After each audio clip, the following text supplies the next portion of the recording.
이름 모를 겹쳐야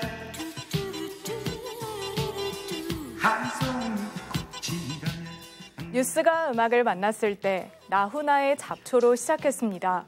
오늘은 김학중 기자와 얘기 나눠보도록 하겠습니다. 김 기자, 오늘은 어떤 소식 들고 왔나요? 네, 중단됐던 유료 백신 접종이 재개됩니다. 그럼에도 여전히 주민들은 유료 백신을 찾고 있는데요. 안전하다는 정부 발표에도 이미 한 차례 관리에 허점을 보인 탓에 좀처럼 불안함이 가시지 않는 모양새입니다. 영상부터 보고 오시죠. 정부가 상온에 노출돼 중단한 무료 독감 백신 접종을 13일 다시 시작합니다. 질병관리청은 기준 온도치인 2도에서 8도를 초과한 백신을 검사한 뒤 이상이 없다는 결론을 내렸습니다. 배송 운송 과정에서 노출된 정도와 시간을 고려할 때 백신의 품질에 영향을 미치지 않아 안전성에는 문제가 없는 것으로 판단하였습니다. 또 효력에 영향을 미칠 우려가 있는 백신 48만 명분을 수거하고 신고받은 부작용 사례도 호전됐다고 밝혔습니다. 여기에 더해 접종기간 재발 방지 대책 마련도 약속했지만 주민들은 여전히 걱정스럽습니다. 또 맞아야 되나, 2차적으로 또 맞아야 되나 그런 생각이 들고 못 믿죠. 이제는 안전하다고 해도 못 믿게 되는 거죠. 이번에 사건 터졌으니까 차라리 안전하게 맞겠다 이런 뜻에서.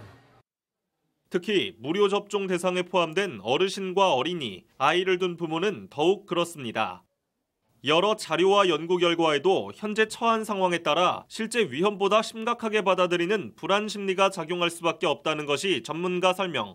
면역계가 약하신 그런 어떤 부모들은 어떤 작은 위험이 있더라도 그거에 대해서 상당히 좀 민감하게 좀 이렇게 반응을 하는 그런 어떤 경향이 있을 수 있다. 통계적이고 객관적인 그런 어떤 위험 확률보다 훨씬 더 사람들이 더 높게 그 위험을 이렇게 인식하고 지각을 한다라는 거죠.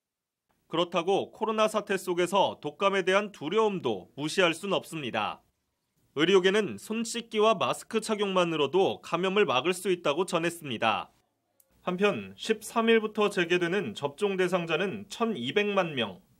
여기에는 서초와 동작, 관악주민 45만여 명도 포함돼 있습니다.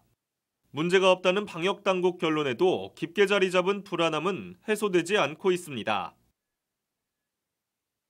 네, 이상이 없다는 정부의 발표에도 주민들의 불안감은 여전한데요.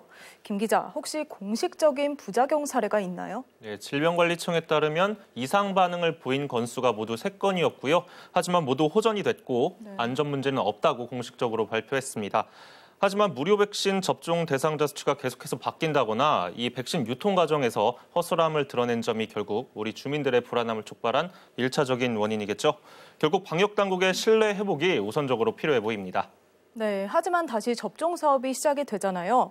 우리 지역에도 45만 명의 대상자가 포함이 되어 있는 걸로 알고 있는데 해결 과제 없을까요? 네, 앞으로 개발될 코로나 백신을 위해서라도 이 유통 과정 보다 엄격히 관리 감독이 필요하다는 의견이 있었는데요.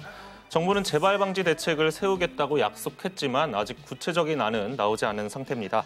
하루빨리 불안감을 해소할 수 있는 장치가 마련돼야겠습니다. 네, 오늘 여기까지 듣겠습니다. 김 기자 수고했습니다. 네, 고맙습니다.